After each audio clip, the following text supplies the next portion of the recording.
नमस्कार दोस्तों, मैं के कौशिक एक बार फिर से आपका स्वागत करता हूं आपके अपने YouTube channel the ocean of plastics में। दोस्तों, जैसा कि आपको मालूम है, हमने अपनी पिछली वीडियो में काइजन के बारे में बताया था। तो ये काइजन के टॉपिक की सेकंड वीडियो है। आज हम आपको काइजन्स के बेनिफिट्स के बारे में बताएंगे कि काइजन्स कैसे वर्क करता है। तो आइए वीडियो को स्टार्ट करते हैं, उनके रख रखाव में सुधार कर सके। अब मान लीजिए मोशन इफेक्ट को कैसे कम कर सकते हैं। मान लीजिए हम एक मोल्डिंग डिपार्टमेंट से असेंबली डिपार्टमेंट में कुछ पार्ट जा रहे हैं, तो उन पार्टों को मान लो हाउसिंग ही आ रही है लाइट की, तो हम कैसे लाते हैं। सबसे पहले तो बिन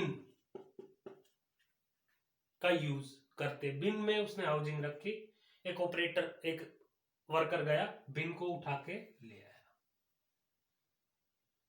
फिर काइजन हुआ, ट्रॉलियां बनाई गई, ऑपरेटर गया और ट्रॉली पे रख के बिन को ले आया, और फास्ट वर्क हुआ।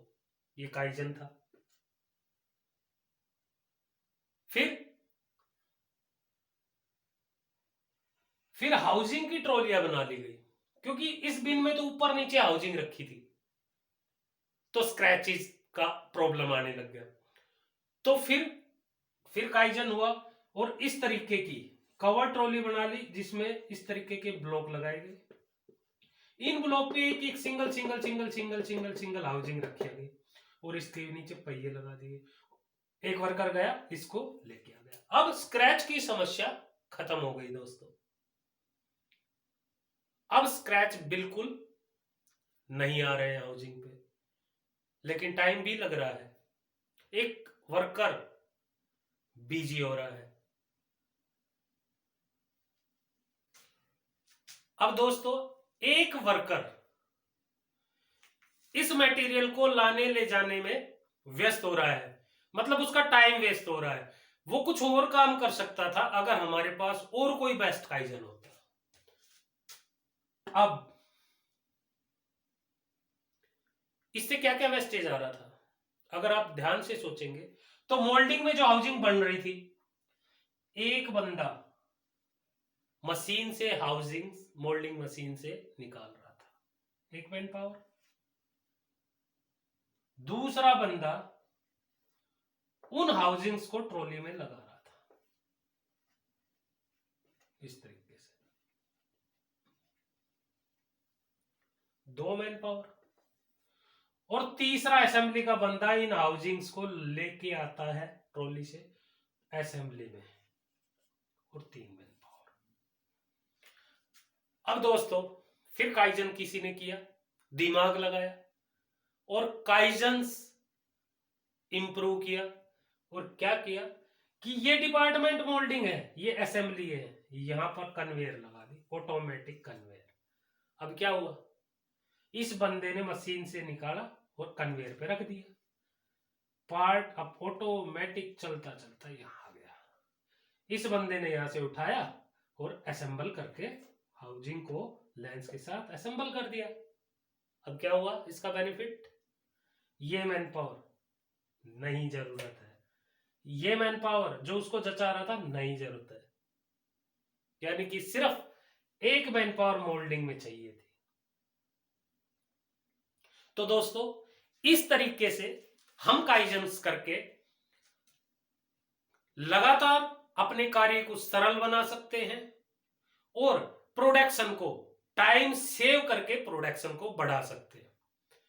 अब दोस्तों, सबसे बड़ी बात तो यह है कि काइजन्स, बेस्ट काइजन्स वही होता है जो लो कॉस्ट पे हो, जिसको करने की कॉस्ट बहुत कम आए या ना हो, ना के बराबर हो, वही बेस्ट काइजन्स होता है। दोस्तों, मान लीजिए हमने काइजन्स किया और उसमें 1 लाख रुपए कंपनी का लगा दिया, और उससे मान लो महीने में 500 रुपए की सेविंग हो रही है, तो वो 1 लाख रुपए का इंटरेस्ट कितना हो गया,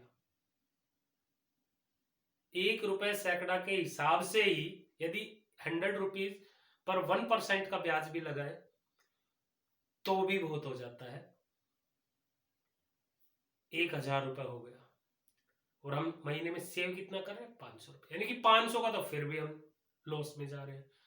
तो दोस्तों ध्यान रखना है, काइजन्स लो कॉस्ट पर हो, जिसकी कॉस्ट या तो बहुत कम हो या ना के बराबर हो, लेकिन जो बेनिफिट बहुत ज्यादा दे सके, वही काइजन बेस्ट है। अब दोस्तों काइजन वर्क कैसे करता है, आइए देखते हैं, समझते हैं कि काइजन कैसे वर्क करता है। दोस्तों अब हम समझते हैं कि काइजन वर्क कैसे करता है।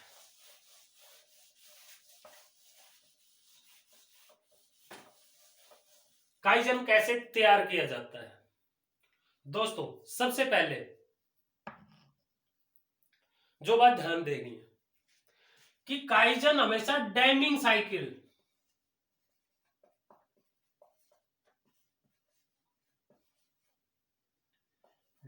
साइकिल में वर्क करता है। अब ये डैमिंग साइकिल क्या होती है, P D C A cycle. दोस्तों ध्यान रखना है, इंटरव्यूअर कई बार पूछ लेता है कि डैमिंग साइकिल क्या होती है, तो PDCA साइकिल को ही हम डैमिंग साइकिल कहते हैं। अब ये PDCA क्या है, P का मतलब है प्लान,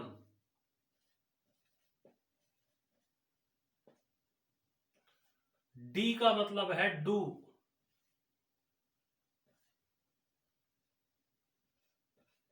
C का मतलब है चेक और A का मतलब है एक्ट। यानी कि प्लान डू चेक एक्ट की जो साइकिल है वही डैमिंग साइकिल है। अब प्लान डू चेक एक्ट क्या है दोस्तों, सबसे पहले हमारे माइंड में होना चाहिए कि हम क्या करने जा रहे हैं, हम जो कर रहे हैं इसका रिजल्ट क्या होगा, और हम जो करने वाले हैं वो किस को बेनिफिट करने के लिए कर रहे हैं। मतलब पहला स्टेप है प्लान, जो हम कर रहे हैं दोस्तों उसका प्रॉपर प्लान हमारे माइंड में होना चाहिए।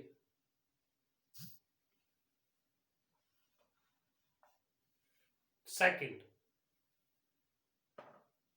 अब हमने प्लान तो बना लिया है कि मुझे ये बदलाव करना है। अब सेकंड स्टेप करते डू।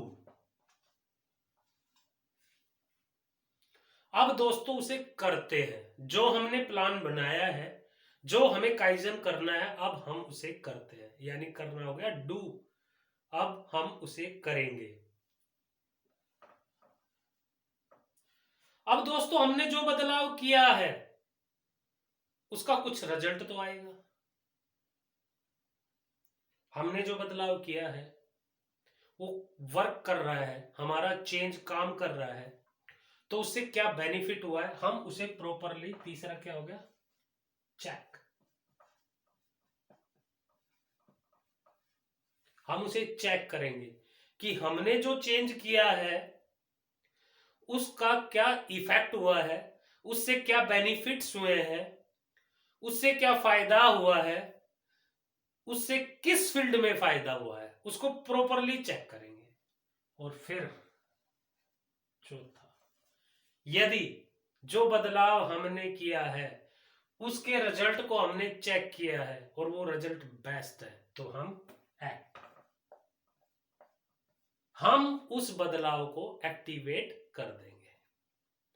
और अगर उसका कोई बेनिफिट नहीं हुआ है या वो दिक्कत ही कर रहा है हमारा बदलाव, या उससे कार्य सुधार होने की बजाय बिगड़ता जा रहा है, तो हम उसे नेग्लेक्ट कर देंगे।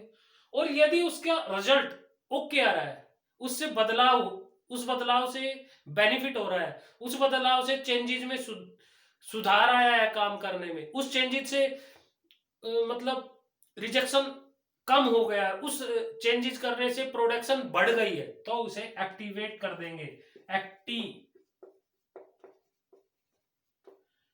अब उसे हम एक्टिवेट कर देंगे दोस्तों। तो दोस्तों याद रखना है, काइजन हमेशा प्लान डू चेक एक्ट में काम करता है। PDA cycle, plan do check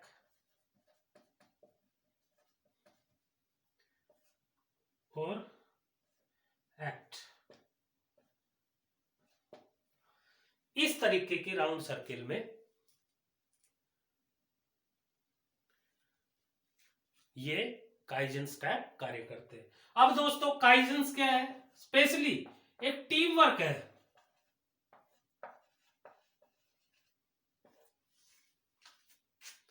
हम एक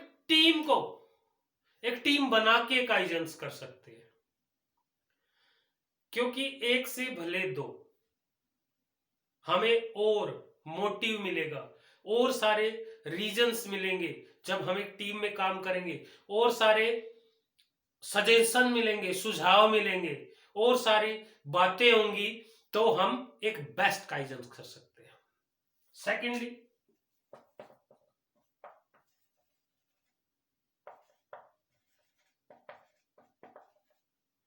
फॉलो एडवाइस, सबके सुझाव को फॉलो करके देखना है, और जो बेस्ट सुझाव हो उसको एक्टिवेट करना है, उसको डू करना है, उसका रिजल्ट देखना है।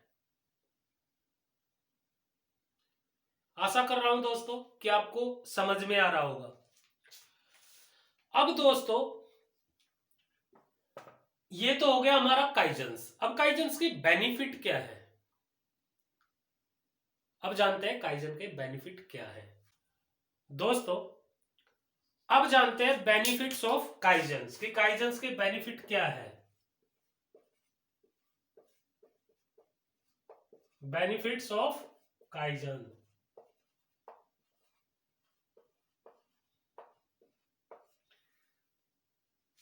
नंबर 1 दोस्तों, एलिमिनेट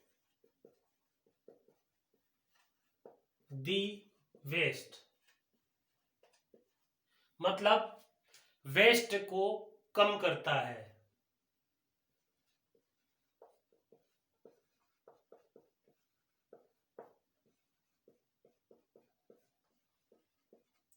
दूसरा दोस्तों इन बेनिफिट्स को याद रखना है, क्योंकि इंटरव्यूअर हमेशा पूछ लेते हैं कि काइजन्स के क्या बेनिफिट्स है। दूसरा, कार्य और कार्य क्षेत्र में सुधार, कार्य जो हम कर रहे हैं उसमें सुधार, या जहां पर कार्य हो रहा है उस एरिया में कोई सुधार, या वो 5S से रिलेटेड भी हो सकता है, साफ सफाई से रिलेटेड भी हो सकता है, मटेरियल के आने से रिलेटेड हो सकता है, गुड मटेरियल के जाने से रिलेटेड हो सकता है, या किसी रिजेक्शन को कैच करने से रिलेटेड हो सकता है। तीसरा, प्रोडक्शन को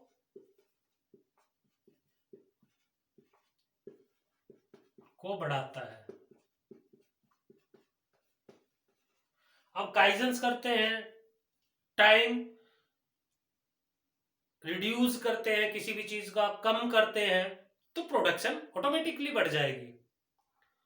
तो दोस्तों इस तरीके से बहुत सारे बेनिफिट्स हैं काइजन्स के। चौथा, डिलीवरी टाइम पे हो जाती है। अगर डिस्पैच, डिलीवरी या डिस्पैच, डिलीवरी या डिस्पैच दोस्तों टाइम पे हो जाता है, क्योंकि यदि टाइम हमारे पास फुल रहेगा तो कार्य समय पे होगा। यदि हमारा मटेरियल, हमारा प्रोडक्ट समय पर बनेगा दोस्तों, तो वो डिस्पैच भी समय पर हो जाएगा। तो मतलब क्या होगा समय पे डिस्पैच होने से, कि हमारे पास कॉस्ट, मटेरियल जाता रहेगा और कॉस्ट आती रहेगी। टाइम पे मटेरियल पहुंचेगा, कस्टमर का रिस्पॉन्स अच्छा रहेगा, मार्केट में हमारी एक वैल्यू रहेगी। तो दोस्तों आशा करता हूं आज का ये टॉपिक काइजन्स जो बहुत इंपॉर्टेंट टॉपिक था आपको अच्छी तरह समझ में आया होगा। काइजन्स क्या होता है दोस्तों, जो ये मोल्डिंग का चैनल मैं चला रहा हूं ये मेरा पर्सनल एक्सपीरियंस से चल रहा है। जो चीजें मैं आपको सिखाता हूं इन्हें ध्यान से सीखा कीजिए, क्योंकि ये मेरा पर्सनल एक्सपीरियंस है दोस्तों। मैं अपने 14 साल के एक्सपीरियंस को आपसे शेयर कर रहा हूं। जो मुझे सीखने में टाइम लगा वो आपको ना लगे, आपके पास अच्छी अपॉर्चुनिटीज आए। और ये मेरा वादा है आपसे कि आप इन सारे टूल्स को अगर सीख जाते हैं तो आपको बेस्ट अपॉर्चुनिटी से, आपकी बेस्ट जॉब लगने से या आपकी बेस्ट जॉब चेंज होने से कोई नहीं रोक सकता है। और दोस्तों मोल्डिंग के इस चैनल में इन टेक्निक्स को जरूर से जरूर देखें, क्योंकि इनका भी मशीन के अलावा बहुत बड़ा रोल होता है और हायर डेजिग्नेशन पे इनका अपना एक इफेक्ट होता है। तो दोस्तों मैं आशा करता हूं कि आज की मेरी ये वीडियो आपको समझ में आई होगी, काइजेंस का टॉपिक आपके माइंड में क्लियर हुआ होगा। और मेरी वीडियो आपको अच्छी लगती हो तो प्लीज मेरे चैनल को सब्सक्राइब कीजिए और शेयर कीजिए ताकि ज्यादा से ज्यादा लोग इसका फायदा उठा सके। दोस्तों आप अपना प्यार मेरे ऊपर यूं ही बनाए रखें, लेकिन प्लीज मेरे चैनल को सब्सक्राइब जरूर कीजिए। आप सब्सक्राइब नहीं करते हैं तो प्लीज सब्सक्राइब जरूर कीजिए और बेल आइकन को जरूर दबाइए ताकि मेरी नेक्स्ट आने वाली वीडियो का नोटिफिकेशन आपके पास पहले ही पहुंच सके। आज के लिए बस इतना ही। नमस्कार।